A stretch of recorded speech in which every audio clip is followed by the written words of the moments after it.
Well, before I jump into the text that I want to focus on today, as I have said yesterday and on Sunday when we started this campaign, I know that sharing your faith can be difficult for a variety of reasons. Number one, you feel like you're not equipped, you feel like you're not ready. Number two, maybe you don't know who to share that faith with. In the church we talk all the time about a lost world, how everyone needs the good news. But for a variety of reasons, it may be difficult to find out who it is you're supposed to share your faith with.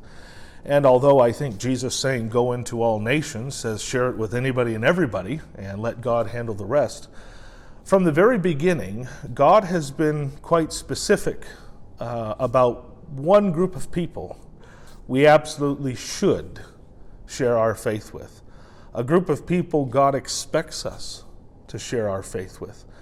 It is how God intended His promise and the actual carrying out of His salvation to come about, to be preserved, how He wanted that good news to be proclaimed from the very beginning. And one of the great texts that talks about this is actually kind of the confession, the creed of the Old Testament from Deuteronomy chapter 6. Now, the book of Deuteronomy was written as a recap or kind of an overview of the law that had already been given. Israel was about to enter the promised land just as God had promised. And Moses kind of did an overview, a restatement, a second telling of the law, which is pretty literally what Deuteronomy means, a second telling of the law.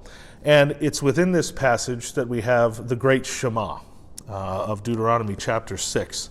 And I'd like to read that to you now, starting in verse 1 of Deuteronomy 6. Now this is the commandment, the statutes and the rules that the Lord your God commanded me to teach you. This is Moses speaking. That you may do them in the land to which you are going over to possess it. That you may fear the Lord your God, you and your son and your son's son, by keeping all His statutes and His commandments, which I command you all the days of your life, and that your days may be long. Hear, therefore, O Israel, and be careful to do them, that it may go well with you, and that you may multiply greatly, as the Lord, the God of your fathers, has promised you, in a land flowing with milk and honey. Hear, O Israel, the Lord our God, the Lord is one. You shall love the Lord your God with all your heart, with all your soul, and with all your might. And these words that I command you today shall be on your heart. You shall teach them diligently to your children, and shall talk of them when you sit in your house, and when you walk by the way, and when you lie down, and when you rise. You shall bind them as a sign on your hand, and they shall be as frontlets between your eyes. You shall write them on the doorposts of your house and on your gates. And when the Lord your God brings you into the land that He swore to your forefathers, then take care, lest you forget the Lord, who brought you out of the land of Egypt, out of the house of slavery. Take care, lest you forget the Lord your God. After everything that Israel had been through, the parting of the Red Sea, being delivered from Pharaoh, wandering through the desert with miraculous manna and water from rocks, how in the world would they forget? Well, they were going into a land of milk and honey, a land of convenience. Their distress at this time would be alleviated. They would become comfortable. And that is when you can forget. I read a fascinating book years ago by an author called Timothy Ferriss called The 4-Hour Workweek. Wouldn't that be nice? But in it, he talked about this idea of the new rich. That it used to be the rich were defined by how much money they had. And it was a revolutionary idea and concept that became a hugely successful book because Timothy Ferriss said the new rich estimate value based off of how much time they have. That all the people in the world with all the money, they have that money in order to do things, to buy time, to do what they want. So it's not really a matter of how much money you have, but how much time you have. And I thought that was very fascinating connection when I was reading this passage earlier. The less time you have, I think the easier it is to forget.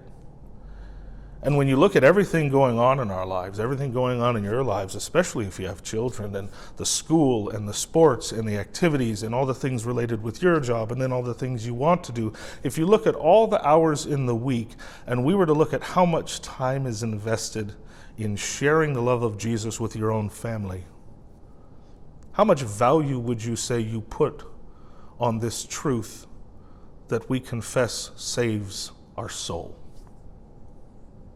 I saw an interesting illustration the other day that said parents have about 3,000 hours a year, all things considered, to share the gospel with their children. And it illustrated this by a big, tall glass vase filled with orange ping pong balls, probably 6-7 feet tall. And then it showed how much time a pastor has to share the gospel with those same children in church or confirmation. And on average, it's about 40 hours. I tell this to our confirmation parents all the time. I'm not confirming your children. You are.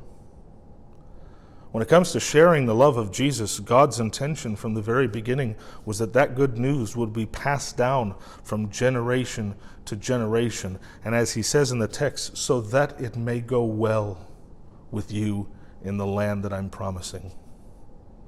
You know, you look at our world today, and all of us, I think, can say, even before COVID and the riots, things aren't going well. Some of our values are being lost. And I don't think it should be any surprise that, along with our values, a lot of time has been lost. Time in the church, time in the Word in your homes as a family, devotionally as a family, praying as a family. Is there really anything more important on a Sunday or any day than sharing the love of Jesus with those you love the most? I would challenge you with this thought that this is the way God intended it, and as soon as the church makes a return to JLY in the home and regularly, faithfully in the church with our children, we'll see the Reformation today that we want to see in the church. Jesus told his disciples when they were arguing over who was going to be the greatest in the kingdom of heaven, he said, look at this little child. Unless you humble yourself and become like this child, you cannot enter the kingdom of heaven.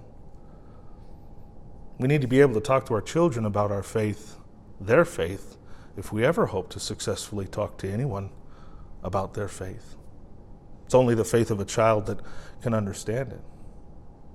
So I would encourage you in your sharing of the good news of Jesus Christ to start right there in your home. It doesn't matter how old your kids are. It doesn't matter how young they are.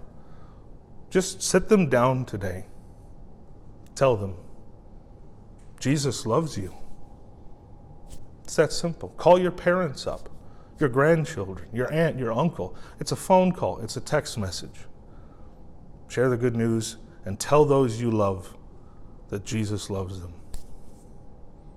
God bless all of you. Thank you so much for joining me today. And remember that God has forgiven yesterday, is with you today, and has already taken care of tomorrow. Bye-bye.